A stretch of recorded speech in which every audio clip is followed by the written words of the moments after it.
Reality of dividend paying stock. अगर आप dividend वाले स्टॉक के अंदर इन्वेस्ट करना चाहते हैं और आप चाहते हैं कि आपकी रेगुलर इनकम आती रहे या फिर वो आपकी एसेट बन जाए, तो क्या आपको डिविडेंड वाले स्टॉक को परचेस करना चाहिए। आपको उनके अंदर इन्वेस्ट करने से नुकसान भी हो सकता है। अगर आप इन 5 पॉइंट को मिस कर दोगे तो आप किसी भी डिविडेंड स्टॉक को परचेस करना चाहते हैं या फिर उसको डिविडेंड के लिए लेना चाहते हैं, तो आपको इन 5 पॉइंट को ध्यान में रखना चाहिए। उसके बाद ही आपको उनको चूज करना चाहिए। First, stock return. अगर आप किसी भी डिविडेंड वाले स्टॉक के अंदर इन्वेस्ट करना चाहते हैं तो आपको देखना पड़ेगा उसकी रिटर्न आपको कितनी देखने को मिलती है। अगर मान लो कि कोई स्टॉक है और उसकी जो रिटर्न है वो पिछले 5 साल में आपको नेगेटिव देखने को मिलती है, -40% या फिर -50%, कुछ इस टाइप की देखने को मिलती है, तो उसके अंदर आपको नुकसान होने वाला है। आपको उसके अंदर शायद डिविडेंड तो देखने को मिलेगा, बट जो उसकी रिटर्न है वो काफी ज्यादा कम देखने को मिलने वाली है और कई बार वो नेगेटिव भी देखने को मिलती है। तो मान लो कि आपने जो 1 लाख रुपए लगाए थे, अब उसकी वैल्यू सिर्फ 50,000 रुपए बच चुकी है, तो उसका कोई फायदा नहीं होने वाला है। तो आपको स्टॉक की अच्छे से आपको रिसर्च करनी है, वो आपको फ्यूचर में रिटर्न दे पाएगा या फिर नहीं दे पाएगा।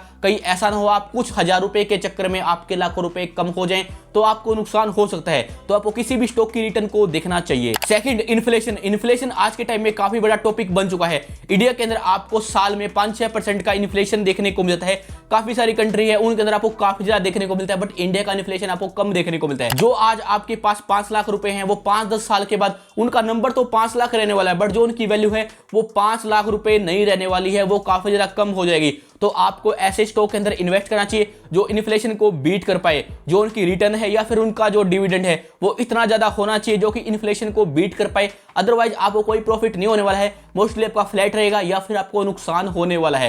तो आपको इस बात का भी ध्यान में रखना है इन्फ्लेशन कितना है और आप उसके हिसाब से स्टॉक को रिसर्च करें और परचेस करें। Third, tax. अगर हम टैक्स की बात करें तो ये भी आजकल काफी ज्यादा देखने को मिलता है। जीएसटी, ब्रोकरेज चार्जेस और काफी सारे टाइप के और चार्जेस आपको देखने को मिलने वाले हैं। यहाँ पर आपको लॉन्ग टर्म का कैपिटल गेन देखने को मिलता है, यहाँ पर शॉर्ट टर्म का कैपिटल गेन टैक्स देखने को मिलता है, तो इसके हिसाब से भी आपको भरना पड़ता है। जो आपको डिविडेंड देखने को मिलेगा उसके ऊपर भी आपको टैक्स भरना पड़ेगा, ये आपको फ्री में देखने को नहीं मिलने वाला है। तो आपको ये भी देखना है कि आपको कितना टैक्स भरना पड़ रहा है, इन्फ्लेशन कितना है, स्टॉक की रिटर्न कितनी है, उसके हिसाब से आपने डिसाइड करना है। तो आपको टैक्स भरना पड़ेगा, कुछ भी यहाँ पर आपको फ्री में या फिर बिना टैक्स के नहीं मिलने वाला है। Fourth, not fix dividend. काफी सारी कंपनी ऐसे होती है जो आपको डिविडेंड देखने को मिलता है, बट काफी सारी कंपनी ऐसी भी होती है जिनके अंदर आपको फिक्स डिविडेंड देखने को नहीं मिलता है। हो सकता है कि वो किसी महीने या फिर किसी साल में आपको डिविडेंड देखने को ना मिले या फिर उनको लॉस हो, तो उनकी रिटर्न भी काफी ज्यादा कम हो जाएंगी।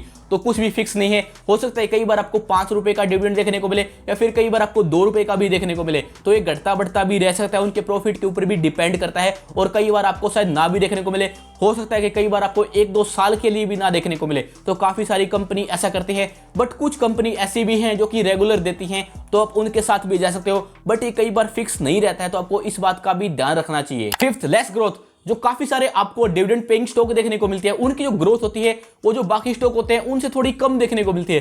सिर्फ कुछ ही स्टॉक ऐसे होते हैं जिनकी ग्रोथ आपको बढ़िया देखने को मिलती है, बट जो काफी सारे स्टॉक होते हैं उनकी जो ग्रोथ है वो काफी ज्यादा स्लो होती है। तो मान लो कि आपने कोई स्टॉक को परचेस किया, उसके अंदर आपको ग्रोथ तो देखने को मिली, बट वो ग्रोथ इतनी कम है कि वो इन्फ्लेशन को बीट ना कर पाई या फिर जो उसका डिविडेंड है वो टैक्स को बीट ना कर पाया। तो इस हिसाब से आपको देखना पड़ेगा, उनकी ग्रोथ भी अच्छी होनी चाहिए, तभी आप इन्फ्लेशन को बीट कर पाओगे, आपको डिविडेंड देखने को मिलेगा। बट अपनी मनी को ऐसे ही रखने से अच्छा आप उनके अंदर इन्वेस्ट कर सकते हैं, बट आपको उसके अंदर रिटर्न अच्छी देखने को मिले तो ही आप उसके अंदर इन्वेस्ट करना, अदरवाइज आप किसी और स्टॉक के साथ जा सकते हैं। तो आपको उसकी रिसर्च करनी पड़ेगी, उसका बिजनेस कैसा है, उसके फंडामेंटल कैसे हैं, वो आगे विकास कर पाएगा या फिर नहीं कर पाएगा, आप उसके हिसाब से जा सकते हो। बट अगर आप अपनी मनी को ऐसे ही रखने वाले हो तो आप उसके साथ जा सकते हैं, उसके अंदर आपको डेफिनेटली फायदा देखने को मिलेगा, तो आप उसके साथ जा सकते हैं, आपको एक रेगुलर इनकम भी देखने को मिलेगी। अगर हम यहाँ पर आईटीसी की बात करें, आईटीसी की ग्रोथ है वो काफी टाइम से काफी ज्यादा स्लो थी, बट अब अचानक से कुछ टाइम से वो काफी बढ़िया से ग्रो कर रहा है। तो ऐसा भी हो सकता है कि काफी टाइम से कोई स्टॉक ग्रो ना करे,